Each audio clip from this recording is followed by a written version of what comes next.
Oh, you don't have a dog, go back.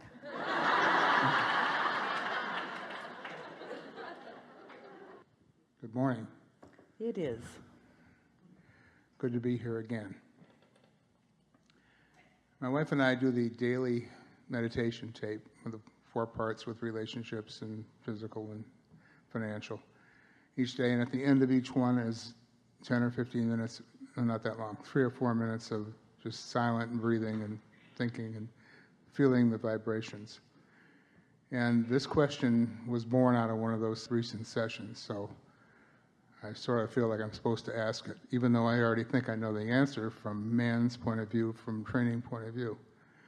I'm a recovered alcoholic, and I've been at that for over 25 years now. Might be time to drop the label. Say again?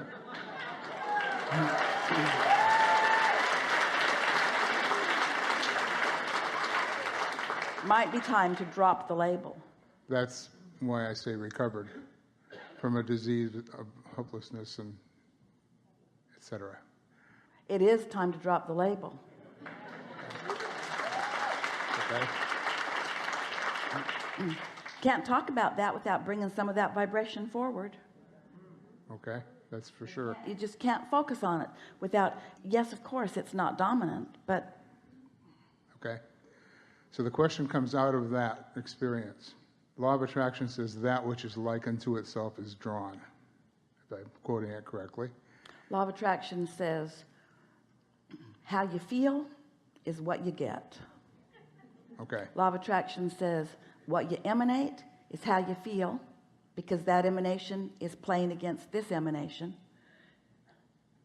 So how you feel indicates your vibrational mix, and your vibrational mix equals your point of attraction. Yeah. Okay. Point of attraction is what I'm after here. When I was still drinking, running after a divorce, I was 13 years single. During the 13-year period, I dated many women.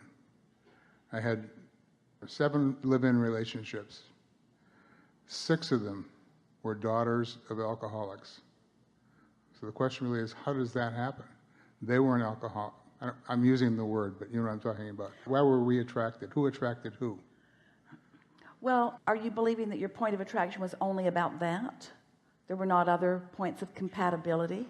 Oh, no. We had lots of other points of compatibility, but it was like radar. We'd see each other in a crowd on a dance floor somewhere, and bzzz, all of a sudden we were talking, and then the next thing we're out at a bar, and we're whatever we're doing. So what is your question? My question is, if the law of attraction says that which is like unto itself, like, the woman was not an alcoholic. She was the opposite of an alcoholic.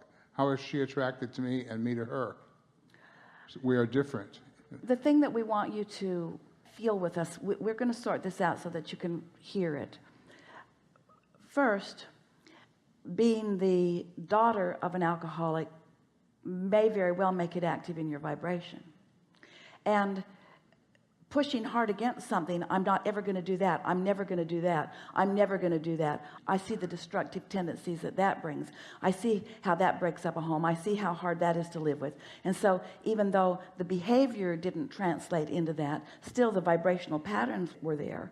And so it'd be easy to understand how there would be another who would be attracted like that. And you have to acknowledge that there were other points of attraction that were apart from that as well. Yes? Oh, very much. Yes. Physical, financial, all different aspects. So in your vibrational mix, because there are a lot of subjects that you think about, there are a lot of opinions that you have about a lot of things. When you go on the Match.com site, if you do, or even as you contemplate what that might be like, Esther watches the commercial every now and again for one of those, eHarmony or one of them, where they talk about the points of compatibility. So Esther was wondering, well, law of attraction is really talking about compatibility, isn't it? Yes. Vibrational compatibility. Yes. Well, you just have to start with the premise, because it is fact, it is a law, that law of attraction always gets it right. And so whatever mix of vibration you've got going on is always being matched.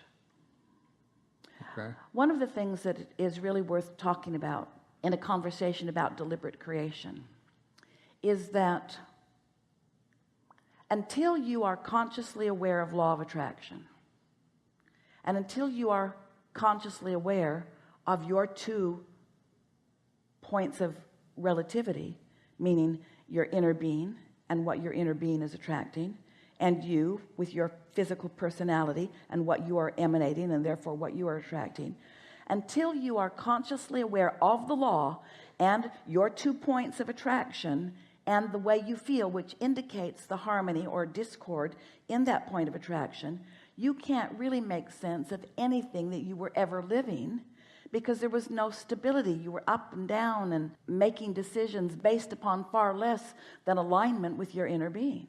In fact, we'd like to go so far as to say nearly everything that any of you have ever lived before you were working consciously to harmonize with who you are, we wouldn't spend too much time trying to figure out how any of that was working, because it was also arbitrary in the way that you were attracting. You see what we're getting at? I know exactly what you mean. It isn't until you are consistently, deliberately tending to your own vibration that you can garner any real validation from things that you are attracting. First of all, your memory isn't that good. Next, you've been telling stories about it from whatever your assumptions were then.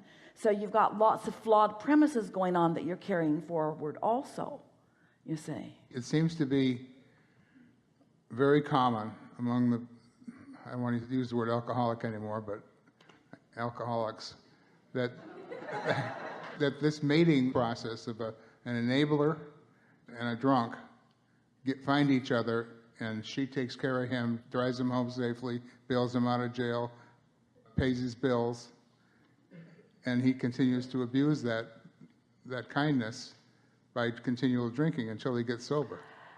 Well, in your world of interacting with one another, a lot of the harmony that you find, there are givers and takers, there are questioners and answerers, there are seekers and finders. So that's harmony. The opposites are harmony. Well, if you don't ask, it isn't given. When there is a need, then the universe knocks itself out to fill that need. In other words, it's just the natural benefit of asking. I asked the question of a shrink once, and he said, the little girl grows up, she's the daughter of an alcoholic, she grows up seeing daddy and how daddy reacts to mom and everything in her family life growing up. She learns from that experience how to deal with a drunk. And therefore, she feels secure in going after what she perceives to be a drunk. Well, all of that's fine, and we know that there is a train of thought that goes like this, like you just described. She observed it, she watched it, she made decisions about it, and now she's consciously making decisions about that. We disagree completely with that notion. We want to talk about law of attraction. We want to say, you see, the most well-meaning parent in the world, and not someone who is an alcoholic, can feel fear about their children, can tell them to never go out in the neighborhood, can never allow them to ride their bicycle anywhere, can feel guarded about them, and can emanate a vibration that is going to affect the way that child feels forevermore. It's the vibrational basis that you are teaching one another. You are teaching each other far more through your vibrational offering. And so it's likely that a person who is drinking has feelings of insecurity, and it's likely that someone who is standing stronger might want to satisfy some of those feelings of insecurity. There is a desire on the part of all of you to uplift and help one another, but we wouldn't try too hard to try to go into your past or anyone's past and try to reclaim what the vibration was and make any sense of it. Instead, we would let law of attraction do its proving to us here and now. We would consciously and deliberately activate thoughts, and we would give enough airtime to those vibrations and pay attention to the way we feel until we are certain that we have established a vibrational point of attraction, and then we would begin observing what's coming in response to that. Because when you go back and try to replay it and sort it out, yes, your life does begin to make more sense, but the information that you can garner from what you've lived is scanty in relationship to what you are garnering now. You see what we're getting at? Why would this question have come to me during a meditation session? am I supposed to do this? Ask this question? I mean, I was comfortable with the idea before, but why would it came to like ask this question?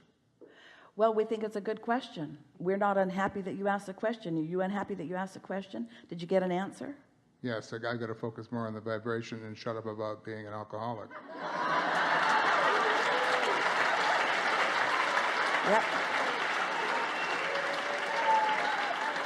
Not shut up about being an alcoholic, shut up about having been something that you aren't now. Right. In other words, it has nothing to do with your now point of attraction.